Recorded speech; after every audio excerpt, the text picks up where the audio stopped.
Sheikh chilli की कहानी ख्याली jalebi. Hello मेरे प्यारे छोटे से दोस्तों, कैसे हो आप सब। मैं आपकी होस्ट और दोस्त वंशिका आप सभी का तहे दिल से बहुत बहुत स्वागत करती हूँ मॉरल स्टोरीज इन हिंदी के चैनल पर। दोस्तों, मैं आपके लिए बहुत सारी प्यारी प्यारी कहानी लेकर आती हूँ ना, फिर मुझे आपके प्यारे प्यारे कमेंट्स का इंतज़ार भी होता है। मैं तो आपका इंतज़ार ख़त्म कर देती हूँ कहानी लाकर, बट आप मेरा इंतज़ार ख़त्म ही नहीं करते हो कमेंट्स कर कर। अगर कुछ कहना है अपनी वंशिका दीदी को कि ये कहानी अच्छी लगी तो आप बता सकते हो मुझे। चलिए, मैं आज आपको कहानी सुनाती हूँ, पर फिर आप मुझे कमेंट्स करके बताइएगा। हाँ, चलिए। एक बार एक बुजुर्ग महिला किसी काम से कहीं जा रही थी। तभी सड़क पार करते हुए एक वाहन से उसकी टक्कर हो गई।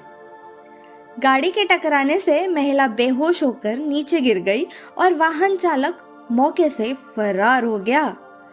दुर्घटना का पता चलते ही आसपास के लोग तुरंत बुजुर्ग महिला के पास पहुंचे और उसे होश में लाने का प्रयास करने लगे। सड़क पर इकट्ठा हुई भीड़ को देखकर वहां से गुजर रहा शेख चिल्ली भी वहां पहुंचा। उसने देखा कि एक वृद्ध महिला सड़क पर बेहोश पड़ी हुई है और कुछ लोग उसे पानी के छींटे मार रहे हैं। वहीं कुछ लोग उसके हाथ पांव पकड़े हुए हैं तो कुछ हवा लगा रहे हैं। महिला को घेरे कुछ लोग उससे अस्पताल पहुंचाने के लिए वाहन का बंदोबस्त करने के लिए कह रहे थे, जबकि कुछ लोग उसे ज़्यादा चोट न लगी होने की बात कहकर वहीं होश में लाने की कोशिश करने की बात कर रहे थे। सभी की बात सुनकर शेख चिल्ली ने भी बुजुर्ग को होश में लाने के लिए अपना विचार रखा। उसने कहा कि बुजुर्ग महिला को होश में लाने के लिए हमें पहले गर्मा गर्म जलेबियाँ लानी होगी, फिर उसकी खुशबू इन्हें सूंघानी पड़ेगी और फिर उन जलेबियों को इनके मुंह में डालना होगा। शेख के आगे कहा कि जलेबियाँ मुंह में जाते ही इस बुजुर्ग महिला को ज़रूर होश आ जाएगा। शेख अपनी बात कहकर चुप हो गया, लेकिन किसी ने उसकी बात पर गौर नहीं किया। वहीं दूसरी ओर बेहोशी का नाटक करने वाली उस बुजुर्ग महिला ने शेख की बात सुन ली थी।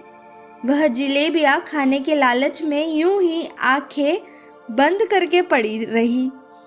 जब काफी देर तक किसी ने शेख चिल्ली की बात पर गौर नहीं किया तो बुजुर्ग महिला को सब्र ही नहीं हुआ और वह उठते हुए शेख चिल्ली की ओर इशारा कर कहने लगी कि कोई इस भले आदमी की भी राय सुन लो और जलेबियाँ ले आओ। बुजुर्ग महिला की बात सुनकर सभी चौंक गए। सभी ने गुस्से भरी निगाहों से उस महिला की ओर देखा और उसे भला बुरा कहकर अपने अपने रास्ते चले गए। वहीं अपनी बेवकूफ़ी का एहसास होने पर बहानेबाज बुजुर्ग महिला भी चुपचाप सड़क से उठ गई और नजरें झुकाए वहां से चली गई। हो, कितनी फनी कहानी थी ये जलेबी के लिए।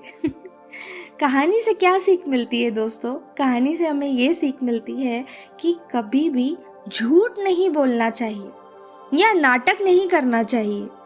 ऐसा करने से हमेशा दूसरों से तिरस्कार ही मिलता है।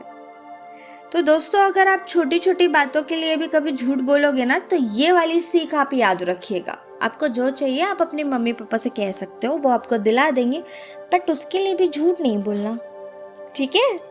चलिए, मैं फिर मिलूंगी आपसे ऐसे ही मज़ेदार कहानी के साथ। तब तक आप अपना ख्याल रखिएगा और झूठ नहीं बोलिएगा। अपना होमवर्क टाइम पे कीजिएगा, अपनी वंशिका दीदी को कमेंट्स कीजिएगा और अपना बहुत सारा ख्याल रखिएगा। मैं वादा करती हूँ मैं आपसे फिर मिलने आऊँगी ऐसे ही एक कहानी और उसकी सीख के साथ। तब तक के लिए टेक केयर, बाय बाय।